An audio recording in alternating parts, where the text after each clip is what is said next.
এত সুন্দর করে সবাই ভিডিও করে, আমি কিন্তু খুব একটা পারি না।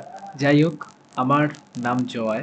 নমস্কার। আজকের আমার ভিডিওতে আপনাদের অনেক অনেক স্বাগত। এটা আমার মা, তখন উনি সবজি কাটছিলেন। তারপরে আমার ভাই আসলো, ও কয়েক টুকরো মাংস নিয়ে সেটাকে ভিনিগার মাখালো যাতে মাংসটা একটু সিদ্ধ হয়ে আসে। আমিও তার সঙ্গে সঙ্গে খেতে বসে পড়লাম, কারণ সকাল থেকে আমি কিচ্ছু খাইনি। এবং তারপরে কালকের কলেজে যাওয়ার জামা ছিল সেটা ওকে একটু কেচে দিলাম।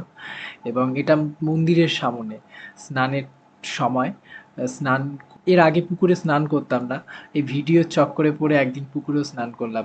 তারপর বিকেল হয়ে এসেছিল, মা একটু ছাতু করে দিয়েছিল, ছাতু খেয়ে তারপর ছাদে গিয়ে একটু হালকা করে ব্যায়াম করলাম। ঠিক আছে, আপনারা ভালো থাকবেন। নমস্কার, এখানেই ভিডিওটা রাখছি।